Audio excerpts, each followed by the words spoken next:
how talented she is, and that's not a reason at all that I work with her.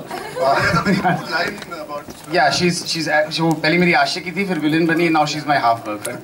But no, jokes apart, I think what I enjoy with Shraddha in making a film with her is maybe because we worked together on a film like Ashiki, which we were all in a nascent ages of our career.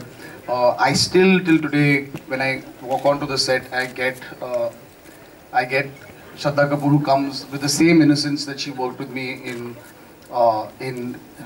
Ashiki, and it's like a clean slate. जो emotionally मैं उस पे कुछ भी लिख सकता हूँ. And plus now she's become more popular. She's become a star. She's become more experienced about her skill. So that is definitely, you know, what more? You have the innocence of a newcomer, and you have the ability of a star. So why should I complain? मैं बहुत नाराज होती अगर वो मुझे इस film में नहीं लेते. और तो Mohit, thank you for taking me in this film. और इन्होंने एक बात भी कही थी recently in an interview. He said कि मैं श्रद्धा की सबसे बेस्ट फिल्म बनाऊंगा, डायरेक्ट करूंगा. भूल मत जाना ये कमेंट. क्योंकि किसी ने उनको पूछा तो आपकी बेस्ट फिल्म कौन सी है among all the films you've done? So I said no, your best film is still to come, and I'll direct it. चेतन की फिल्मों बुक्स पर पहले भी बहुत सारी फिल्म बन चुकी है, तो वो क्या बात कर रहे हो? ये कब हो गया? किसी ने बताया नहीं हमको. चेतन, you didn't tell us this.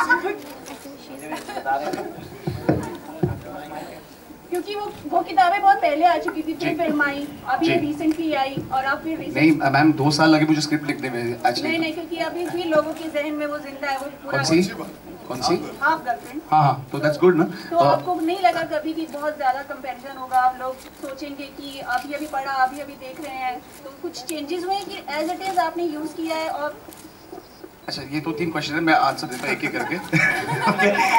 ये इंटरव्यू है. क्वेश्चन नंबर 1 आंसर इज नहीं, ये एक्चुअली अगर आप देखेंगे तो जब पहला लॉन्च हुआ था, ये मुझे याद है, तो लॉन्च में भी हम लोग डेट डाल दिया था, रिलीजिंग 2016 समर. अभी 2017 समर आ गया, तो एनीवेज अब 1 साल डिले हो चुकी है to the release date, to be honest. और इट्स बीन ओवर 2 years. और ये सच बात है मैम कि 2 करोड़ लोगों ने ये किताब खरीदी है.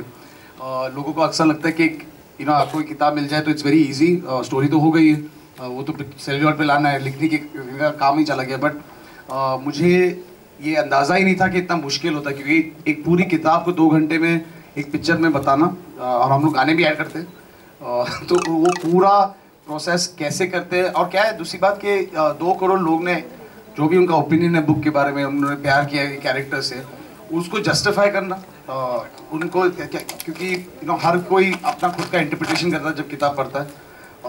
But this I would give a lot of credit to my screenplay writer Tushar Hiranand and my dialogue writer Ishita Moitar. उन दोनों ने I mean 2 साल तक इस पिक्चर पे काम किया, and they worked very hard. ये कभी नहीं ऐसे सोचा कि ये किताब already take it for granted लिया है.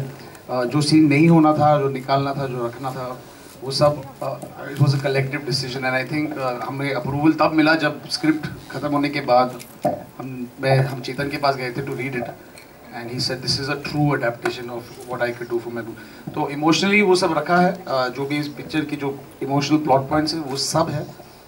मैंने सिर्फ चेतन भगत सर का रोल काट दिया बुक में से, जो बुक में था, जो बुक शुरू जैसे होता है. बट मुझे लगा था कि उनकी डेट्स नहीं थी. मुझे लगा फनी लगा, वो खुद प्रोड्यूसर है पिक्चर के, और सडनली वो कैमियो कर रहे हैं पिक्चर में, तो थोड़ा जो पूरी पिक्चर का स्तर थोड़ा फ्रिवलेस हो जाता, तो मैंने सोचा कि चेतन भगत साहब को काट दे पिक्चर में से. हमने कहीं सुना था कि क्या दी एंड जो है वो चेंज किया गया है, ऐसा कुछ है क्या? क्लाइमेक्स एंड आप 19 में क्या कर रही है? आप 19 में को जो भी कर रही है वो 20 को कर लीजिए या 18 को कर लीजिए. 19 में को आई और हमारी फिल्म देखी आप. ये आपको एंड पता है क्या था? हाँ, तो वो एंड है. एंड में मोहित सूरी की पिक्चरों की तरह एक आदमी मर नहीं जाता है. इसमें वो कंप्लीट लव स्टोरी है. पर हाँ, हमने थोड़ी बहुत चीज़ें की तो बेटरमेंट के लिए की है. एंड क्योंकि वक्त भी बदल रहा था, 2 साल हो चुके हैं, कुछ चीज़ें हम लोग को खुद ऑन द प्रोसेस सीखने को मिला. लाइक फॉर एग्जांपल किताब में है कि वो बाथरूम बनाना चाहता है फॉर द स्कूल, पर हमने उसको और आगे ले जाके he is making bathrooms with the girl child, लड़कियां स्कूल नहीं आती, वो हम लोगों ने डेवलप किया क्योंकि यूएन में जब हम गए थे शूटिंग करने, उनको ये बहुत अच्छा लगा कि उनके भाई know that rural education in India is suffering, specially women are not coming to schools because कहीं ना कहीं वहाँ बाथरूम नहीं होता उनको जाने के लिए। Such a simple thing but it's such a big thing. तो ये सब चीज़ें की एंड में कुछ चीज़ें चेंज की, और ऐसा मैं नॉर्मली अगर आप पूछते तो मैं कभी बताता नहीं कि मेरा पिक्चर का क्लाइमैक्स क्या है, पर ये बुक है और सब जानते हैं कि क्लाइमैक्स क्या है। सब तो नहीं जानते, but it's pretty honest to the book. It's pretty close to that.